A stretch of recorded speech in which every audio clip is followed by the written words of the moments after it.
Okay, guys, hello.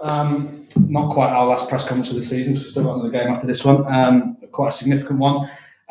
Similar kind of procedure, actually, to before we played Aston Villa. You may or may not remember that we had Matthew Ashton, who is the Director of Public Health for Liverpool, open up our press conference. And thank you to all of you who spread that message. It had a positive impact.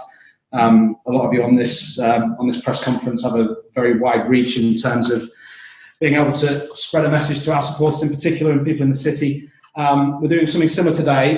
Today it will be the Chief Constable of Merseyside Police, Andy Cook, who's going to open up our pre-match press conference.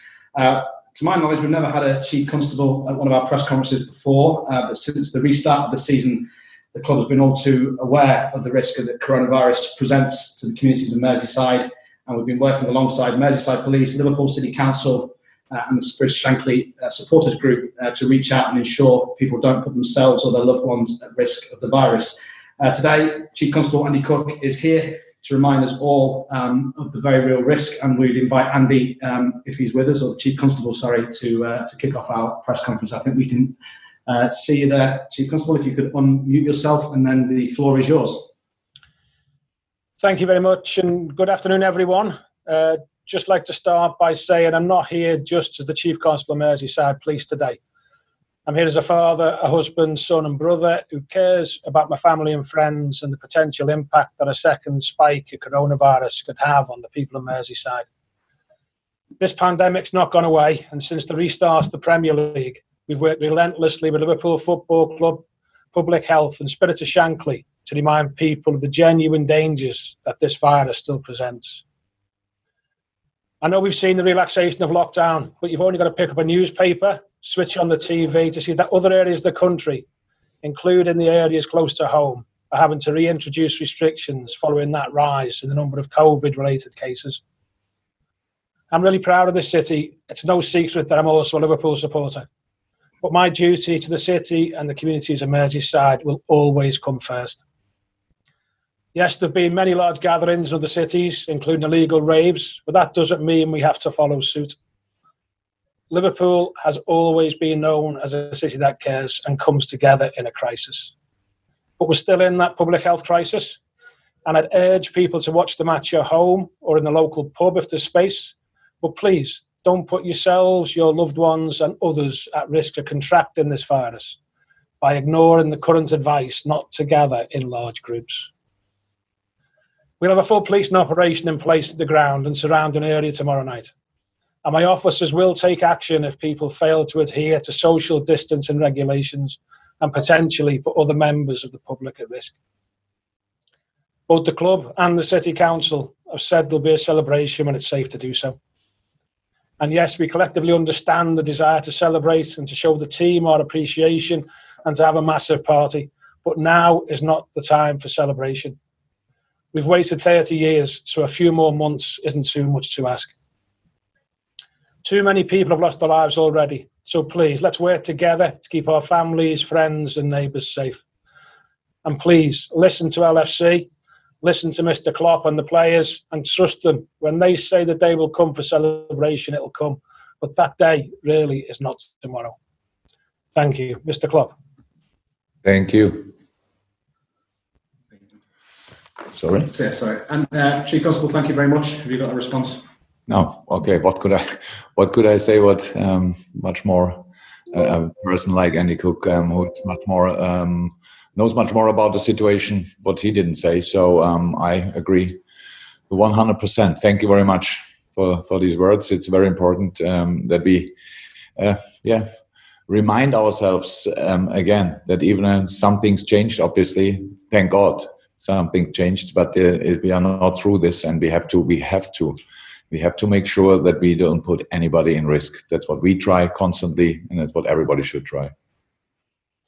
Thank you very much. Thank you, Chief Constable. Thank you. Okay. In terms of the press conference now, we go to the normal format. I have Vinny, Simon and Juliet and Carl Markham as always, and I think James Mountford from BBC Merseyside will ask a question. I can see Ian from TalkSport is waving as well. For those of you who haven't, in the open, if you could use the hands up section, at the conclusion of the open section, for those of you who are part of that section, if you could leave, please, or we will sign you out. And then the UK national newspapers and the Liverpool Echo, if they could stay on the line for a embargo breakout, that would be great. So first couple of questions, Vinny O'Connor from Sky Sports, if you'd like to kick us off, Vinny. Sure. Hi, Jurgen. I just wondered tomorrow, what will your emotions be when you see Jordan Henderson finally lifting the Premier League trophy? I don't know yet, obviously, but I tried to be prepared for it. Kind of. It's for me really difficult. It's quite a challenge. There's a football game, a very important football game before that, but I cannot and don't want to ignore that after that football game, whatever happens, there will be a trophy lift tomorrow night, and the boys worked so hard for it. Everybody in this club worked so hard for it, so it should be in the stadium. It should be as good as anyhow possible. I will not disturb that, for sure not. I will be in best spirits. It's on a professional basis, 100%, one of the biggest, greatest days in my life, 100% to get finally our hands on this trophy, where everybody was waiting so long for. And I think 2-3 years ago, nobody thought it will be possible for us, especially with all the challenges we faced and the challenges we have and the competitors we have. So yes, I will be proud. I think I will be proud of the boys and all what we did together in this club. And it's a milestone, 100%. And as such, we should see it. It's an important day, a very important day, but not the last very important day for us. And so, but we will be in a very good spirit, 100%. Obviously, another 3 points would make the celebration even better. So what are you expecting from Chelsea, given they've so much to play for in terms of Champions League qualification? Yeah, look, we know it already for a few weeks, and this is it's an absolute challenge. So being champion and then playing in this league against the teams who fight for so much, with the quality they have and the targets they have still to go for. But this is now especially difficult. So other teams, which I thought about it, how it was when I won something before, and it was always a challenge, but not that long. But it's football, and it's football, and the boys like and love doing what they do. And so far, I'm completely fine with the attitude we showed and stuff like this. That's all good. I expect a good game from us, and unfortunately, a good game from Chelsea as well. And in the end, we will see what happens exactly. It's not the easiest game I ever prepared with the team, to be honest, because there are two things tomorrow night. Usually, I don't have to think about something else apart from the football game, which helps me a lot because I can really be focused. I will try that, and I know the boys will try that as well. In the end, you only can win when we are at 100%, and we will see if that's possible tomorrow night. We have to go for something as well. It's not that we only are there and wait for until the party starts. We have to save a record, a home record, stuff like this. There are a lot of there for us as well, some targets. But again, we have to see how we exactly deal with it. I'm very positive that these boys will put the proper performance out there on the pitch. But if it's enough, we have to show tomorrow night. And when you say it's been difficult to prepare, because there's two things that you're looking at in terms of the celebration and obviously a game to prepare for as well, what are the kind of things that you've had to overcome with the lads then in this past week? No. What we said was clear. We have to, as a club, we have to prepare two things. As a team, actually, only one real thing, because the rest will happen when it happens. But we prepared a game. That was all clear. We spoke about it after the Arsenal game directly, and the next morning. What the challenge is for this week, that there are two things happening. Definitely, there will be a game and there will be a trophy lift afterwards. And we here at Melbourne, we have to prepare the game, and that's exactly what we did. So from training, how the training looked, all set, all good. The boys are still on fire. It's all good. It's exactly like it should be. Competition in training and all that stuff. It was all there. But in the end, of course, we saw the Chelsea game, which was pretty good. And they will make a few changes, probably, with good changes. And yes, they had a game 2 or 3 days ago. That's all clear. But obviously, they got a proper boost, and so they will come here full of confidence. But they know, obviously, it will not be easy, and we have to make sure that it's not easy for them, and that's what we will do 100%. But in the end, small details which decide games, and we have to be ready to put these things right. Thank you very much. Simon Crabtree, 2 questions. Hey, Jurgen. You've sort of touched upon it there about how this could be a distraction, and Chelsea obviously want to spoil that party as well. So how is it possible to separate the two then? Because you've dropped 8 points in the last 5, which is more than the previous 40. So how do you get those blinkers back on? I said it's a big challenge. The only thing I really experienced in this department, if you want, is when Pep Guardiola was at Bayern Munich. We obviously became second for quite frequently with Dortmund, and that exactly the same problem. So it was always the same, really dominating the league, and then from a specific point of being champion, and from that moment on, they lost some games which they didn't have before, and they struggled then. Bayern with a really good team, even in the Champions League, and because there was nothing to go for in this moment. I'm really happy with how we showed up, but it was which we probably will not have often in our life, because what I saw, it was nothing obvious. It was not that the boys lost focus here or there.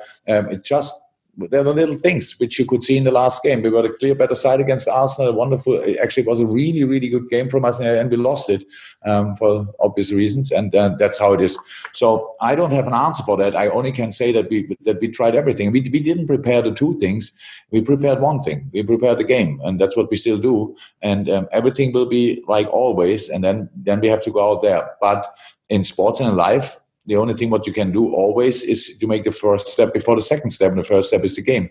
So, and that's it. But it will not be then in the end influential on whatever, because after that we get the trophy for an outstanding season. So that's how it is, and I'm not willing to make that smaller, because I don't put now extra pressure on the boys. This will be different. They all know. They're old enough. They all know that it's more fun if you win the game. But again, there's a proper challenge there, and the Premier League thought make it a bit more tricky. Give them Chelsea. Chelsea has here this kind of history that they were around when last time it didn't happen. With Jose on the sideline, that's probably not in the best, not part of the best memories here in the club. So if we want, we can try to strike back for that. I'm not sure how many players of my team were in the team that time, but it's the situation. Look, I don't have to create some special scenarios or whatever. You know that it will be difficult. Probably you think now in this moment, Chelsea will win the game, and Liverpool will have the trophy lift anyway afterwards. So I don't think we will lose the game. I think we will be in a proper mood for the game as well. But like always, whatever I say here, we have to show it on the pitch, and not now in this press conference. And we can talk about it. That will not change anything for the game. Hopefully the things I tell the players will change a few things or put them right. But they are... I trust them 100%. I trust myself 100%, because I know that I'm completely in the competition mood, and the boys are that as well. But it's not as nothing would happen around the game. So we know that, and that's something we cannot ignore. But we have to put, what do you say, the blinkers on. Yeah. You mentioned milestone earlier on, and you mentioned Jose as well. So can I take you back to your first ever Premier League win, which was at Chelsea against the Jose Mourinho team? Probably added a little bit of pressure on him, maybe lifted some off you, I don't know. Can you remember how you felt with Premier League win number 1? My first Premier League win was against... No. What was it against Chelsea? Was it not at Chelsea when you won 3-1? You came from 1-0 down? What did we do before? No games before that? Oh, we drew. No, I cannot remember that really. Christian Benteke scored. He scored right near the end. They scored quite early on, and then Philip Coutinho got a couple, and then Benteke scored last 10 minutes or so. Okay. No. I remember now, but I don't know what I felt. That they probably relief or whatever, but that's too many things happened between now and then that I really would know exactly what that was about. We played Chelsea, I don't know, 3 times already this year, which is quite exceptional. All the games were really tricky, really difficult, and I respect a lot what Frank is doing there. And now it's for all the other teams. It's about, and we were most often in the situation that we had to win until the last match day to fulfill our dreams or our duties, like with qualifying for the Champions League, or last year then with keeping the door open for a possible championship last year. So that we always had massive pressure until last match, and we did quite well with it. So let's make it as difficult for Chelsea and let's make it possible for us. That's the plan. But I don't think I can use too much of my memories against with Chelsea games or whatever. Okay, Jules, just before we come to you in order, then we've got Juliet, Ian from TalkSport, James from BBC Merseyside, and then Carl from PA. Also, Rick from Manila has asked for a question. Beyond that, I haven't had any other messages or hands up. You need to get in touch with me if you want to do that before the Open finishes. One from you, Juliet. Yeah, Jurgen, Vinny was talking about emotional you were to him the night you won the title. We all saw what you were like. You said you didn't know how you were going to be, and you've said today you don't know how you're going to be tomorrow. So what's that ride? What's it been like for the last month since you've clinched the title? Because it's been almost a month, to actually seeing that trophy and going to be there tomorrow night. It's obviously different because it was like the decision was made that night, so it was clear from that moment on. I think we were not too surprised that it would happen that night, but maybe we were surprised, but that it will happen in general this season, we were not too surprised. But anyway, and that's why I couldn't. How could I know how much? How influential it will be on myself before you have it, actually. So tomorrow it's different. It's obviously different. We are now champion already for a month or so, but that's not about that. It's really about what we all do. It's a little bit like Christmas. If you know already before that you get a specific present, before you have it, there's still some excitement. We are very excited. We are very excited about that. And I never touched a Premier League trophy for obvious reasons ever before. That will be special. I'm absolutely delighted that the boys have this moment because they deserve it more than anybody else. They deserve it because they've worked incredibly hard. They deal with so many setbacks in the last few years.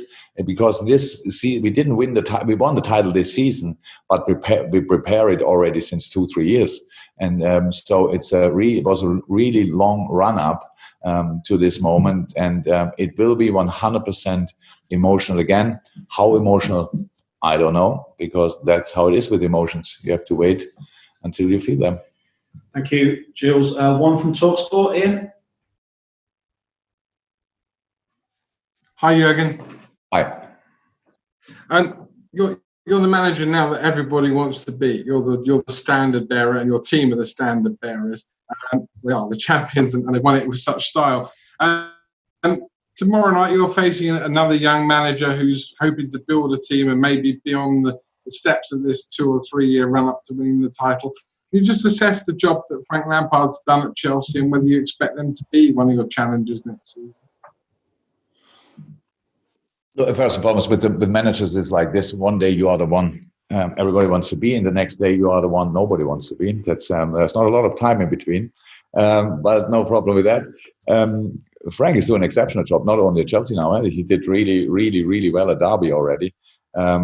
Faced quite a challenge at Chelsea because I think when you are a Chelsea manager, I don't think anybody expected a title this year from them, but everybody expected them to qualify for the Champions League because that's what we all need as clubs. That's how it is. And that in a really, really strong league is always a challenge. Was for us, always will always be for us. That's how it is. I really think he did brilliantly. He was now in the FA Cup final, obviously, which is a big one, by the way.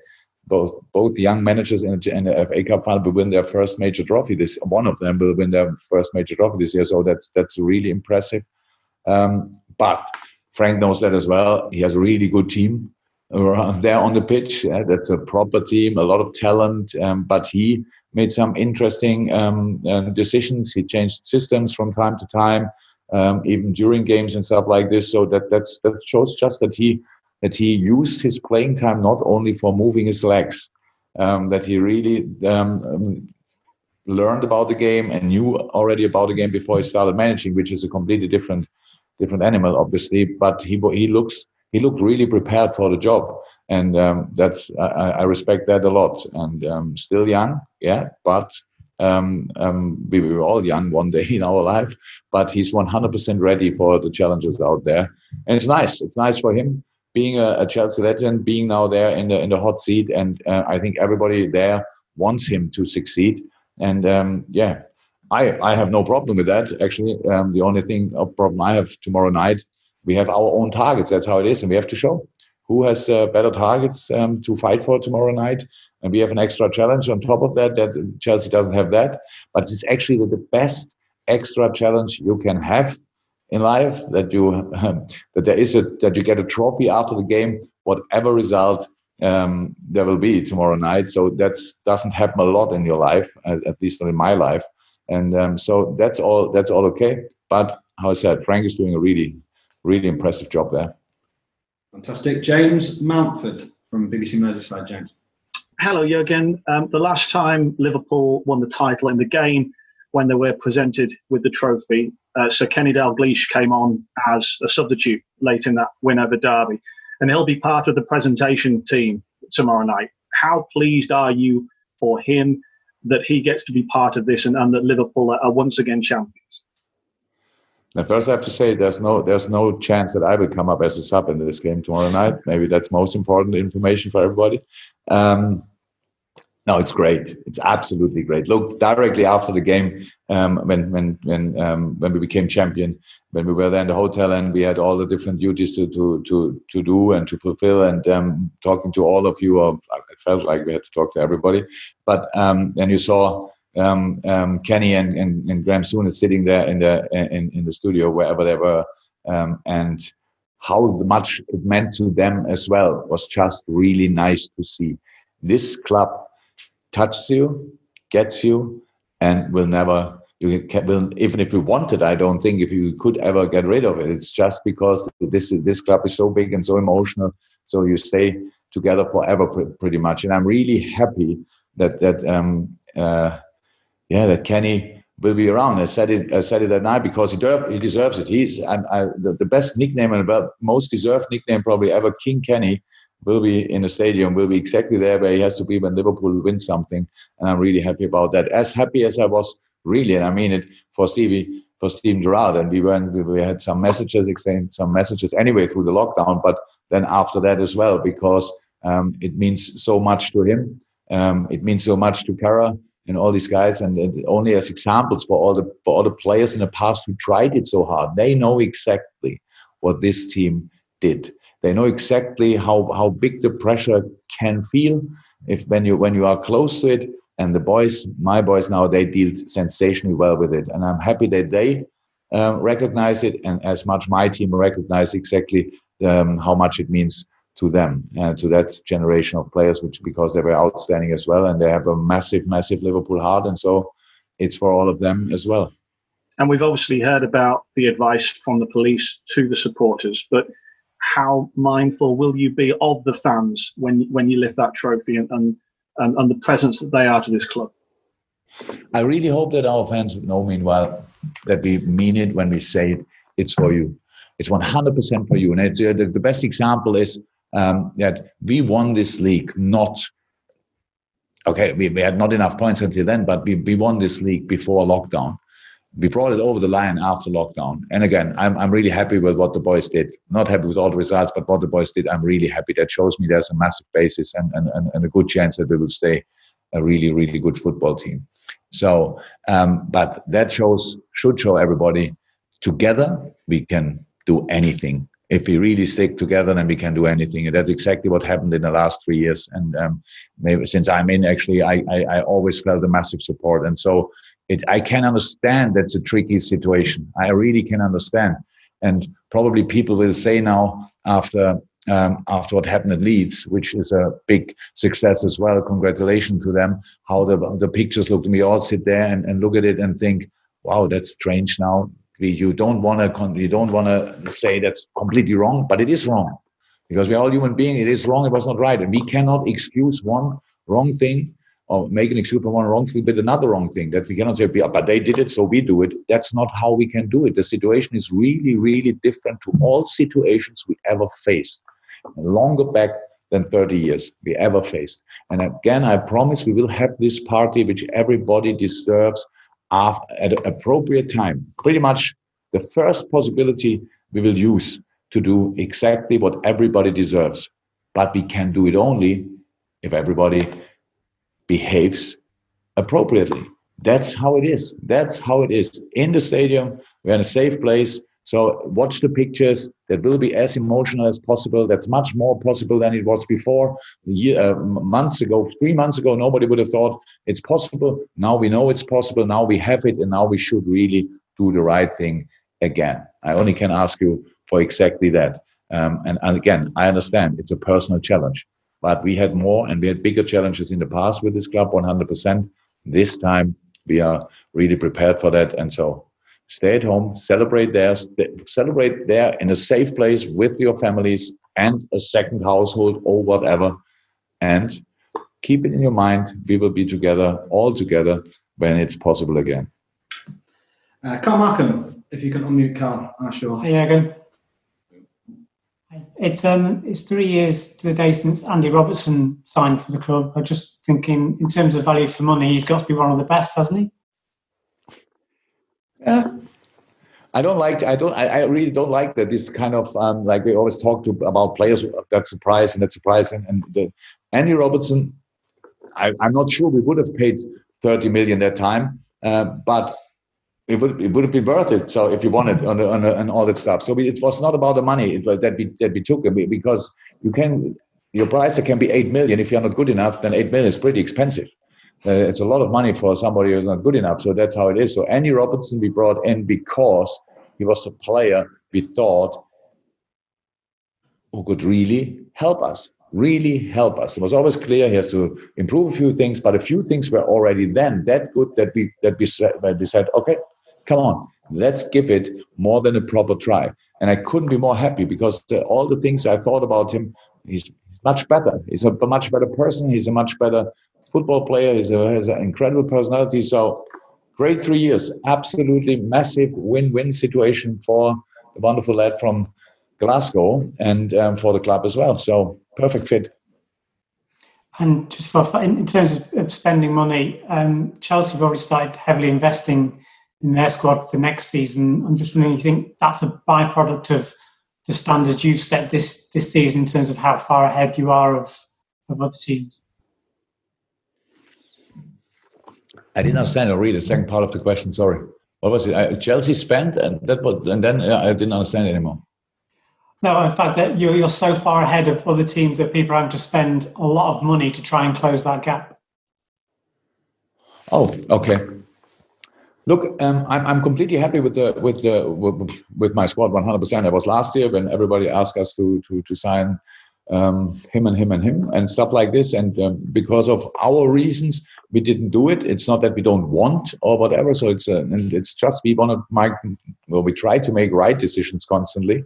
And then COVID came, so changed the situation again, not to the better, for no business in the world, but for football not as well. So it's not that we think we cannot improve even on a transfer basis. We just do what is possible for us and what we are able to do. That's all. Other teams, maybe they invest. I don't know if they know more about the future. We said that already. I have no idea. But the main difference between us and other teams this year was consistency.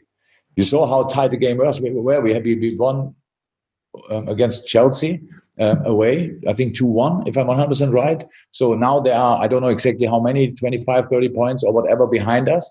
But there's not a 30-point gap. The gaps you see on a daily basis on the pitch when we play against each other. So, and they can really play football, and they could have won this game as well. But my boys were resilient like mad.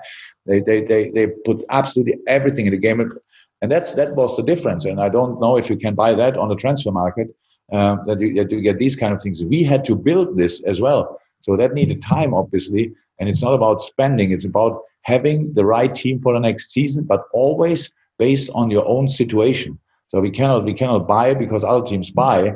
We cannot buy because everybody wants us to. We can buy if we have the money for it and if we have the need for it and all that stuff. Then we will be there. If one of these things is not there, then we will not, and we will go again, and we will not use it as an excuse. We imagine last year 97 points. All of you, what would have been your recommendation to me? After that, exactly, transfer market wise, who was there on the transfer market? I don't know it even anymore. Who should we bring in to have a chance to close the gap, this 1 point gap to City? There would have been a lot of recommendations out there, I'm pretty sure. We didn't because we didn't. And then you saw what happened. So it's not about that. We will have a lot of tests next year, 100% like we had this year, like we had the year before. We have to make sure that we are ready for that. And some of these things can be decided maybe on a transfer market, but for sure not all of them. Okay. Last two questions in the open. First of all, Rick from Manila. Rick? Hi, Jurgen. Good afternoon. Hello. What is your reflection on having led Mainz, Dortmund, and now Liverpool back to glory? And are you still holding on to the title of the normal one? My reflection on Mainz and Dortmund and Liverpool. So 3 wonderful clubs. Wonderful clubs. 2 red, 1 yellow.